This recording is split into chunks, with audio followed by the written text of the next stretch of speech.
When I came home from work, I saw my 6-year-old daughter standing outside freezing in the snow. The temperature was 19 degrees. I know because I'd checked my phone 3 times during the drive home, worried about the pipes freezing, but nothing could have prepared me for what I saw when I turned onto our street. Mia stood on our front lawn in her frozen pajamas, the thin ones she'd begged for at Target last month. No coat, no shoes, just bare feet turning purple in 3 inches of fresh snow. She was perfectly still, staring at our house like she was waiting for permission to enter. I slammed the brakes so hard my coffee tumbled onto the passenger floor, threw the car into park right there in the middle of the street. "Mia!" I ran to her, ripping off my coat as I moved. "Baby, what are you doing out here?" She didn't respond, didn't even look at me. Her lips were blue, her whole body trembling violently. I wrapped my coat around her and lifted her. She weighed nothing, like holding a bundle of frozen twigs. "How long have you been outside?" My voice cracked. "Where's Mommy?" That's when she finally looked at me. Her eyes were wrong, not scared or confused. They were apologetic. "Mommy said I had to wait outside," she whispered through chattering teeth. I was bad. My blood turned to ice that had nothing to do with the weather. Grace and I had been having problems, sure. The separation talks, the custody arguments. But she wouldn't. I carried Mia toward the house, her small body shaking against mine. The front door was locked. My key turned, but the deadbolt was engaged from inside, the one that could only be locked from within. "Grace!" I pounded on the door. "Open up! What the hell is going on?" Silence. Through the frosted window, I could see movement. Someone walking casually through our living room. Not rushing, not concerned, just walking. "Daddy," Mia whimpered into my shoulder. "She's with the other man." What other man? But even as I asked, I saw him. A shadow passing by the window.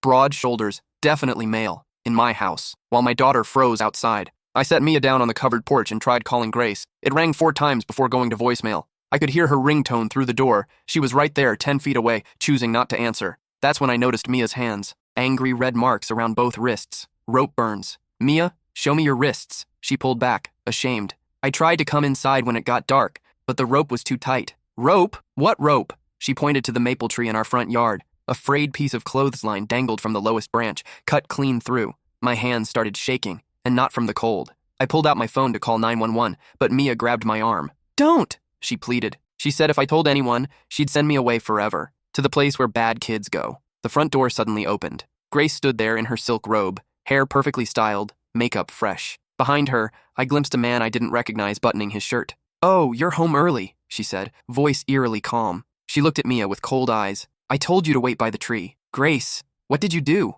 I stepped protectively in front of our daughter. She smiled. Not her warm smile that I'd fallen in love with 8 years ago, but something else, something I'd never seen before. "I'm teaching her consequences." She interrupted Mommy's special time. Again, by tying her to a tree? In the snow? She could have died. Grace laughed. Actually laughed. "Don't be dramatic, I only tied her up for an hour." "Mommy," Mia spoke up behind me. "You left after lunch." The sun was still up. I checked my phone. 6:47 p.m. Sunset was at 4:23 p.m. today. That meant she'd been outside for over 4 hours. In 19-degree weather, tied to a tree. The man behind Grace cleared his throat. "Maybe I should go." "No, stay." Grace touched his arm. "My ex was just leaving. Weren't you, David?" "Ex?" We weren't divorced. We weren't even legally separated yet. That's when I noticed something that made my stomach drop completely. Grace's left hand, where her wedding ring should have been, now bore a different ring. A massive diamond. An engagement ring. But that wasn't the worst part. The worst part was the document on the hall table behind her. Legal papers with a header I could read even from here. Termination of parental rights. My name was already signed at the bottom, but I'd never seen those papers before in my life. "That's not my signature," I said, my voice deadly quiet. Grace's smile widened. "Of course it is. You signed it last Tuesday. Remember? When you were drunk?" She turned to the man behind her. "He has such a problem with alcohol. That's why I'm seeking full custody." I hadn't had a drink in 3 years. Not since Mia was 3, and I'd promised her I'd be the dad she deserved. Grace knew this. She'd been there through every AA meeting, every anniversary chip. "I need to get Mia inside," I said. "She needs medical attention." "She's fine," Grace waved dismissively. "Kids are resilient." I pushed past her, carrying Mia into what used to be our home. The man, tall, probably mid-40s, expensive suit, stepped aside. He had the decency to look uncomfortable. Our living room had been transformed. Grace's law books were gone, replaced with medical texts. The family photos had been removed from the mantel. In their place sat a single framed picture, Grace and this stranger at what looked like a tropical resort. "Mia, let's get you in a warm bath." I headed for the stairs. "Actually," Grace's voice was sharp, "visiting hours are over." "Visiting hours?" I turned slowly. "This is my house. She's my daughter. Not according to the emergency custody order." She pulled another document from her robe pocket. "Filed this morning. You've been deemed an unfit parent due to your alcoholism, your erratic behavior, and the domestic violence incident." "What domestic violence incident?" She touched her cheek, where I now noticed carefully applied makeup that almost, but not quite, concealed nothing. It was stage makeup, the kind designed to look like bruising from a distance. You don't remember hitting me last night? Right in front of Mia? I wasn't even here last night. I was at my brother's house until 11, then stayed at the motel off Highway 9. You changed the locks, remember? 3 days ago? The man finally spoke. Grace, maybe we should... This is Dr. Bradley Thornton, Grace interrupted. My psychiatrist. He's been treating me for the trauma you've inflicted. He can testify to everything. Psychiatrist. The ethics violations alone should have ended his career. But the way he stood so close to her, the way his hand rested on her lower back, this had been going on for a while. Mia started coughing, harsh, barking coughs that shook her whole body. When she pulled her hand away from her mouth, there were spots of blood. She needs a hospital, I said. Stop being so dramatic.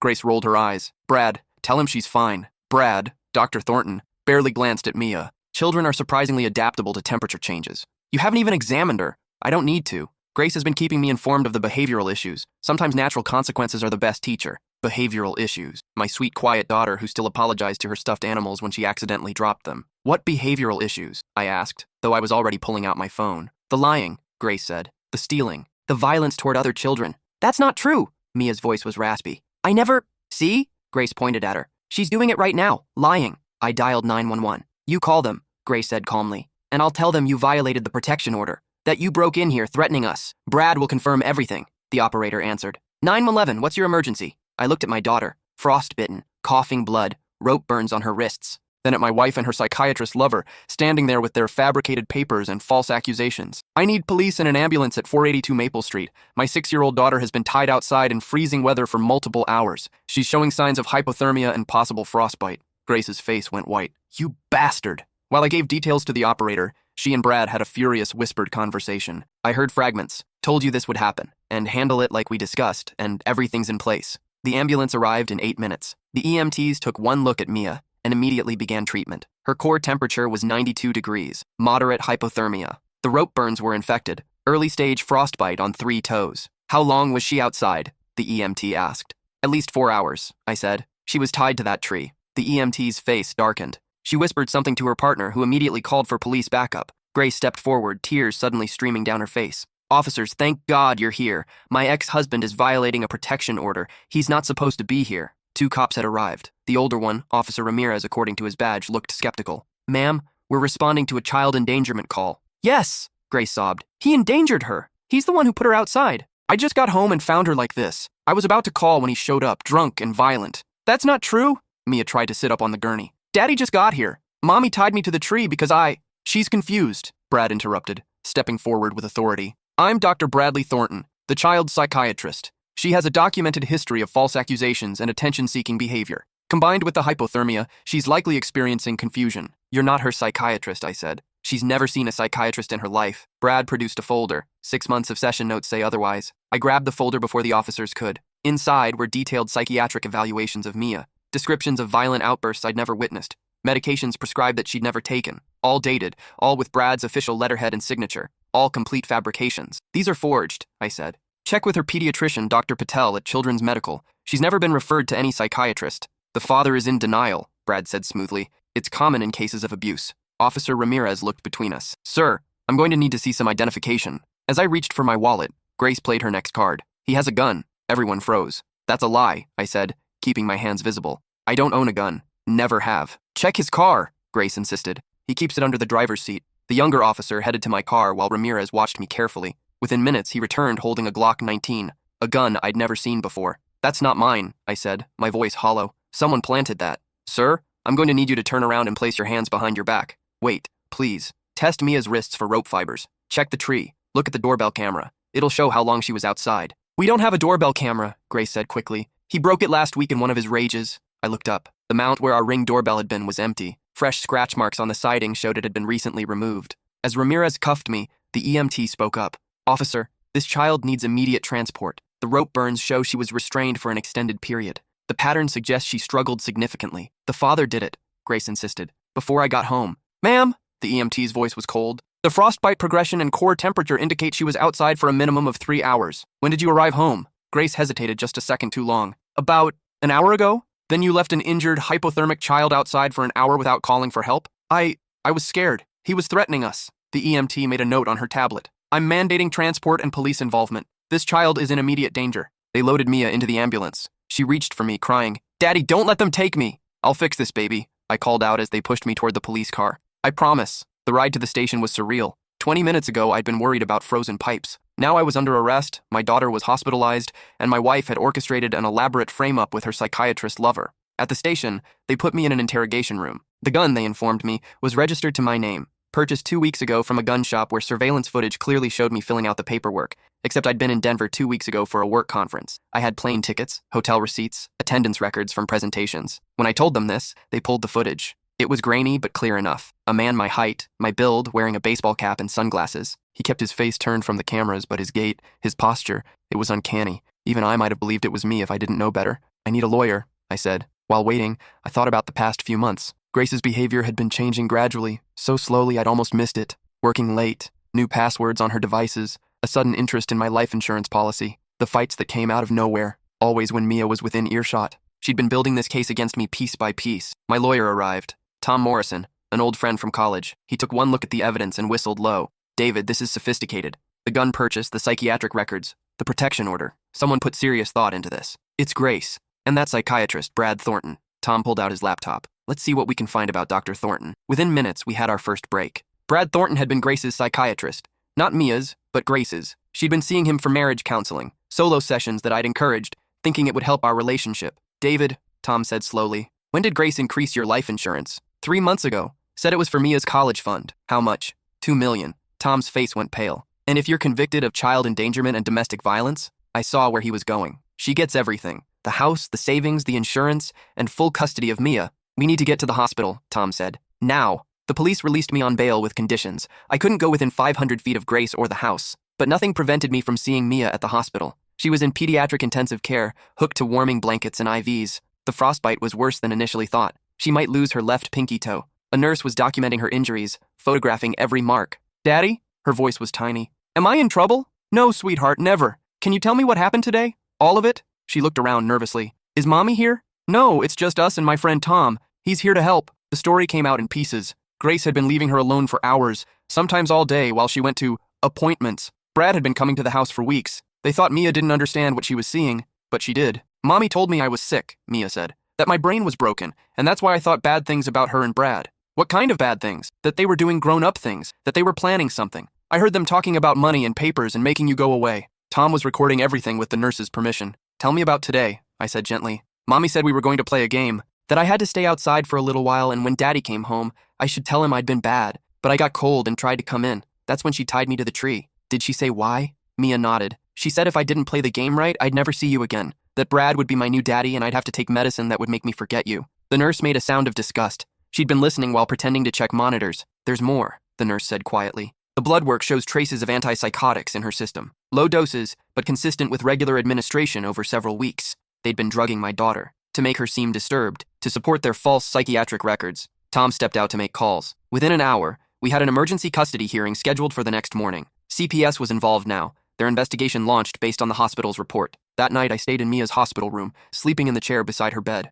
Every time she stirred, I was there, making sure she knew she was safe. At 3 a.m., my phone buzzed. A text from an unknown number. "Drop the custody fight or the next accident will be real." Attached was a photo of Mia's hospital room, taken from outside the window. We were on the 4th floor. I called hospital security immediately. They found no one, but increased patrols. Tom advised me to forward everything to the police. The custody hearing the next morning was a battle. Grace showed up with Brad and a team of lawyers. She wore a conservative suit, her makeup subtle except for the artfully applied bruising on her cheek. She cried on the stand, describing my alcoholism and violent rages. Brad testified about Mia's psychiatric condition and how I refused to accept her need for treatment. They had documents, dates, a carefully constructed narrative, but we had something better: the truth. Dr. Patel testified that Mia had never been referred to psychiatric care. The hospital presented the blood work showing she'd been drugged without medical authorization. The EMT described the severity of Mia's injuries and the timeline that proved Grace had left her outside. Then came our surprise witness. Grace's assistant, Rebecca, had reached out to Tom after seeing the news. She'd been uncomfortable for months with things she'd overheard and documented. She had recordings from Grace's office, conversations between Grace and Brad planning the entire scheme. "Play the recording," the judge ordered. Grace's voice filled the courtroom. "The gun purchase is set for next week. Make sure he's in Denver. Brad, you'll need to get the psychiatric forms backdated. How long before the hypothermia becomes dangerous but not fatal?" Brad's response: 3 to 4 hours in those temperatures. "We need it to look serious but recoverable. The trauma will make her testimony unreliable." "And if she doesn't recover?" Grace asked. "Then it's negligent homicide. He goes to prison, you get everything, and we start fresh in Costa Rica." The courtroom went silent. The judge turned to Grace, his face dark with anger. Mrs. Patterson, you're under arrest for conspiracy, child endangerment, attempted murder, fraud, and falsifying medical records. Dr. Thornton, you're under arrest for the same, plus gross medical malpractice. As they cuffed Grace, she looked at me with those cold eyes. You were supposed to be at work until 7. I left early, I said, to surprise Mia with hot chocolate and a movie. A simple deviation from routine had saved my daughter's life. The investigation that followed revealed the depth of their plan. Brad had been manipulating Grace for months,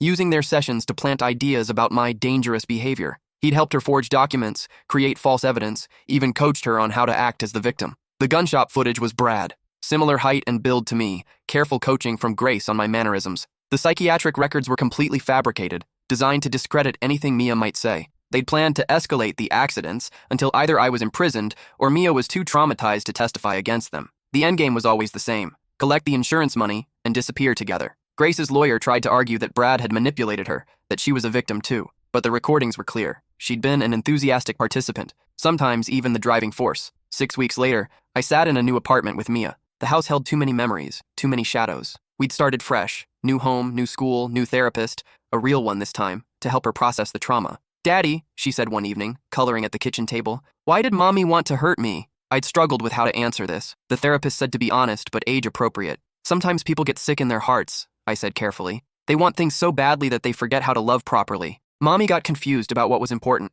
Money was more important than me? To her in that moment, yes. But that's not normal, and it's not your fault. You are worth more than all the money in the world. She considered this, adding purple to her drawing of a butterfly.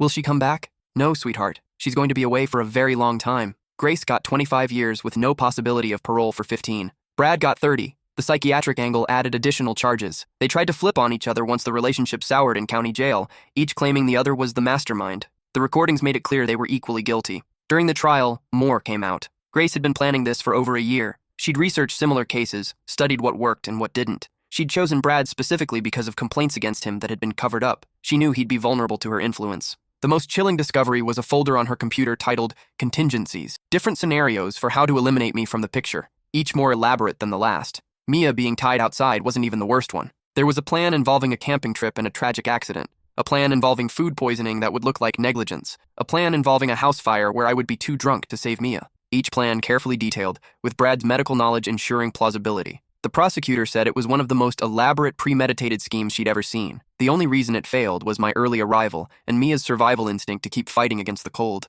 That and a neighbor's testimony we hadn't known about. Mrs. Chen from across the street had been watching through her window, concerned about the child outside. She'd been about to call the police herself when I arrived. Her testimony corroborated the timeline and destroyed Grace's claim that I'd put Mia outside. Mia recovered physically, though she still has a scar on her ankle where the rope cut deepest. The psychological healing took longer. For months, she'd panic if I was even 5 minutes late. She'd check locks obsessively, terrified someone would take her away. But children are resilient. With therapy, love, and consistency, she began to trust again. She made friends at her new school. She laughed at cartoons. She stopped asking if Mommy was coming back. A year later, we were at the park. Mia was on the swings, pumping her legs and laughing. Another mother sat beside me on the bench. "She's beautiful," the woman said. "That laugh could light up the world." "Yeah," I agreed. "She's pretty amazing." "Must get it from her mom," the woman said conversationally. I used to freeze at comments like that. Now I just smiled. "She gets it from being herself." Mia jumped off the swing and ran over, grabbing my hand. "Dad, can we get ice cream?" "Sure, kiddo." As we walked away,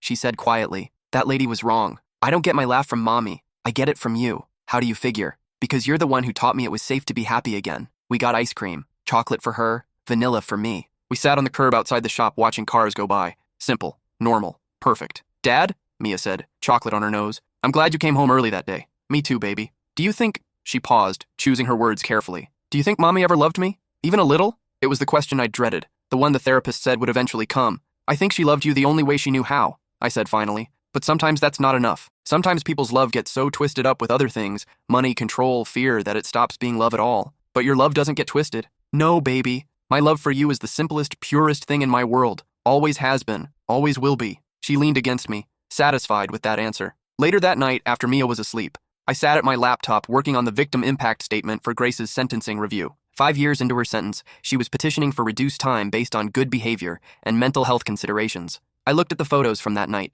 Mia's frostbitten feet, the rope burns, the blood on her lips from coughing. Then I looked at the photo on my desk: Mia at her school play last month, dressed as a sunflower, beaming. I wrote, "Grace Patterson didn't just endanger our daughter's life. She tried to steal her childhood, her trust, her ability to feel safe in the world. She drugged a 6-year-old child to make her seem mentally ill. She tied her to a tree in freezing weather. She did this deliberately, methodically, with full knowledge of the consequences. The physical scars have mostly healed. The psychological ones remain. My daughter still checks that I'm breathing when I sleep, terrified I'll disappear. She still hoards food in her room, afraid of being locked out again. She still asks if love is real or if everyone is just pretending. Grace made a choice. Multiple choices over months of planning. Each choice prioritized money over her daughter's life. That's not mental illness. That's evil. She should serve every day of her sentence. I sent it to the prosecutor and closed the laptop. From down the hall, I heard Mia stirring, making the small distressed sounds that meant nightmares were coming. I went to her room and sat on the edge of her bed, stroking her hair until she settled. "I'm here," I whispered. "You're safe. I'm always here." She mumbled something in her sleep and reached out. I gave her my hand, and she held it tight. We'd survived. That had to be enough. The sentencing review was denied. Grace would serve at least another 10 years before her next opportunity. Brad's appeals had also failed. The psychiatric board revoked his license permanently, and several former patients came forward with complaints, leading to additional charges. Mia and I moved forward, one day at a time. She joined the soccer team, made honor roll, started piano lessons. Normal kid stuff that felt like miracles after everything we'd been through. Sometimes, on winter nights when the temperature dropped and snow began to fall, she'd stand at the window watching. Not with fear anymore, but with something like wonder. "It's just snow," she'd say, as if reassuring herself. "It can't hurt me anymore." And she was right. The snow was just snow. The cold was just cold. The real danger had never been the weather. It had been the person who was supposed to protect her from it. But that person was gone now, and we were still here, still standing, still together, still healing.